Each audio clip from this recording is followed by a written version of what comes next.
Hi, I'm Ohio nursing home injury lawyer Will Eady. I want to talk about a very sad story and what we can hopefully learn from it. Here's what we know so far. I'm going to link to the story. The I-Team reporter Gallic is covering this already, and I want you to be able to see that story for yourselves. But here's what we know so far. There was an 84-year-old woman who has died as a result of leaving the Avenue Warrensville Care and Rehabilitation Center on Christmas Eve. And from what I can gather from the reporting so far, it appears she may have left the night before, been left, not found, and was found on Christmas Eve and subsequently passed away. So we know she's last seen the evening before. A staff member recognizes that she is not where they expect her to be. She's not in facility and made some type of assumption as to where she might be, but critically did not report it and did not activate the systems they should have in place to verify and track down people who may have lost or been lost or left the facility. And in this industry, when a resident of a nursing home leaves a facility without good reason or unexpectedly, we call that elopement or wandering off. And so I see that a lot. You see people with dementia, they think, they've gotten up for 40 years every morning and gone to work or gone to whatever they do. They think that they're still that age or in that part of their life. They get up and they leave the facility. So what can we learn from what we've heard in this reporting so far? First of all, very clear if this reporting is accurate that there's a training issue at this facility. When you have a staff member on the front lines with residents, realize a resident is not in where they're supposed to be, and they don't know what they're supposed to do about that, we've got a huge problem. Here, they knew the night before she's missing, according to reports, and it appears they took no action until the following day. And Cleveland, Ohio, weather in the winter, that's never going to be a good outcome for someone who's left a nursing home. The facility also lacked comprehensive security footage. They were not able to identify where she went after she left, even after reviewing security footage. And they did not call or follow the procedures they were supposed to follow, which again goes to that training issue. So what can we learn from a situation like this, even at this preliminary stage? Well, I think it's a great chance to reflect on how you prevent this from happening, because this should not have happened based on what I've read so far, and it really should never happen in a nursing home or memory care facility. So first of all, one key is supervision. That means you have to have trained, competent, available team members at the facility who can both recognize if someone has left or is in the process of leaving and knows what to do about it. Often there are, or there ought to be, procedures in place. You call a code, or you pull off the shelf a particular protocol to follow. We have a missing resident. It would usually involve contacting law enforcement, reviewing footage, identifying how or when this happened, searching inside the building, searching around the building, understanding where someone might have gone, what the environment around the building is like.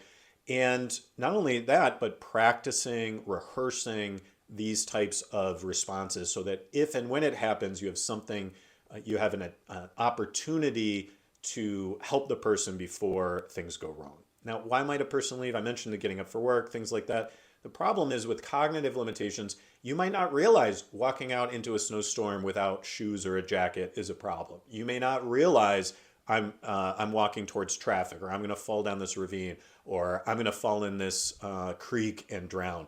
All of those are real things I've seen happen, including exposure in a case like this, which can be heat, it can be cold, it can be dehydration, or some combination of those things. And then, of course, there's plenty of dangerous things out in the world if you're not fully cognitively in control of your faculties or don't have safety awareness to be secure. So it really starts with the planning and the training and the rehearsing for how to prevent and then respond.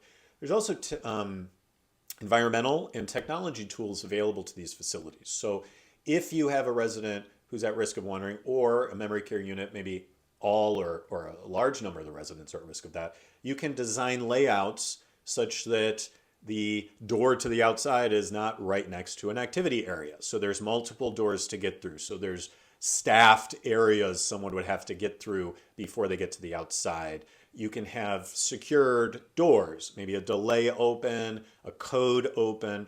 You can even have wearable technology. So think back to if you walk out of the store without them taking off a tag on your jacket or something.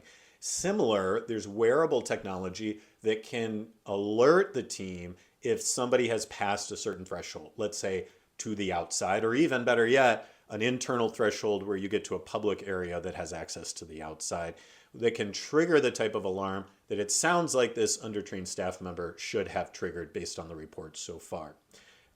Obviously, facilities are responsible for assessing the risk of elopement. It's not the family's responsibility. Families aren't trained for that kind of thing. Having said that, I always advocate for families taking an active role, being an advocate for a loved one. It's very easy to assume a facility is full of well-trained, well-meaning, caring people who are doing their best. And I have seen plenty of those people, and that's great. I don't usually see those facilities in those circumstances because I see them on bad days when I sue them, but there's great facilities out there, there's great staff out there, great.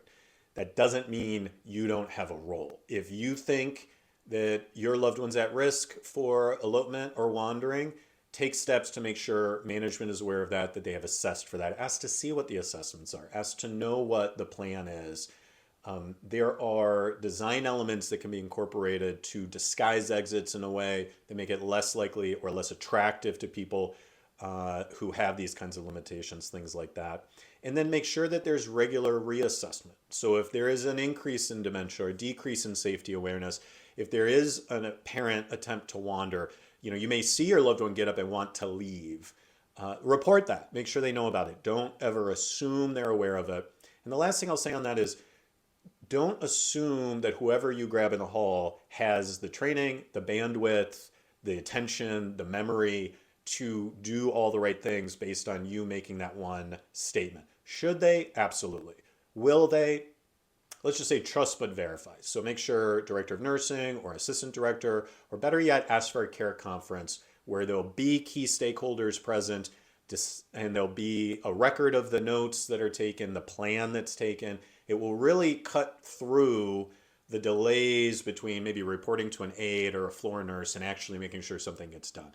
Care conferences are a great way to do that. So these are some of the tools. I have a safety guide I wrote. It's focused on Ohio, and it is focused on families as a starting place to do their research and grow in their understanding so that they can help their loved one, not just with elopement, but with all of the myriad issues that can come with living in a nursing home or assisted living facility. So comment if you're interested in any of that. Let me know what you think about this story. If you've had experiences like this, I'm Ohio Nursing Home injury lawyer Will Eady, wishing you and your loved ones stay happy and healthy in a nursing home. Thanks so much.